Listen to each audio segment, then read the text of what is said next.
అసలు పుష్యమాసం ఎందుకు అంత శక్తివంతమైనది? ఈ మాసంలో ఏ దేవుణ్ణి పూజించాలి? శనిదేవుడికి పుష్యమాసంకి సంబంధం ఏమిటి? అలాగే పుష్యమాసంలో సూర్యుడు ఆరాధన ప్రాముఖ్యత గురించి ఈ వీడియోలో తెలుసుకుందాం. పుష్యమాసంలో సూర్యుడి తేజస్సు భూమిపై మితంగా ఉంటుంది. అందుకే శరీరం, మనసు రెండింటికి ఈ మాసం అత్యంత అనుకూలం.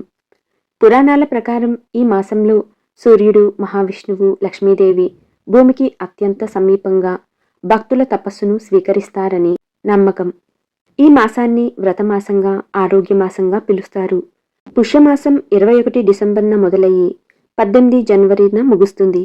ఈ నెల మొత్తం స్నానం, జపం, ధ్యానం, శని ఉపాసనకు అత్యంత శక్తివంతమైన కాలంగా శాస్త్రాలు చెప్తున్నాయి.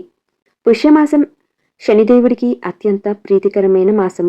శనిదేవుడి జన్మ నక్షత్రం పుష్యమి. శని స్వయంగా శక్తివంతంగా ఉండే మాసం పుష్యమాసం. ఏళ్నాటి శని, అష్టమ శని ఉన్నవారు తప్పకుండా శనిదేవుణ్ణి ఆరాధించాలి.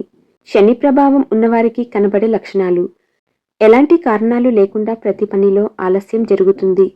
ఎంత కష్టపడి పనిచేసినా ఫలితం లేకపోవటం, అప్పులు, ఒత్తిడి, ఆరోగ్య సమస్యలు పెరగటం, మనసుకు శాంతి లేకపోవటం లాంటివి ఉంటాయి. శని తీవ్రత తగ్గటానికి శని ప్రభావం ఉన్నవారు పుష్యమాసంలో ప్రతిరోజు శనిదేవుణ్ణి ఆరాధన చేయాలి. ముఖ్యంగా పుష్య పౌర్ణమి రోజున శనికి తైలాభిషేకం చేసి నవగ్రహ ప్రదక్షిణలు చేయాలి. అలాగే ప్రతిరోజు సూర్యుడికి నీటితో అర్ఘ్యం ఇస్తూ సూర్య నమస్కారం చేయాలి. ఆరోగ్యం కుదుట పడుతుంది. పుష్యమాసంలో గురువారం రోజులు చాలా శుభం. విష్ణుమూర్తికి తులసి దళాలు, పసుపు, కుంకుమ నైవేద్యం సమర్పించి విష్ణు సహస్రనామాలు చదవాలి లేదా ఓం నమో నారాయణాయ అని జపం చేయాలి. అలాగే పుష్యమాసంలో శుక్రవారం రోజున లక్ష్మీదేవి పూజ చాలా శుభకరం.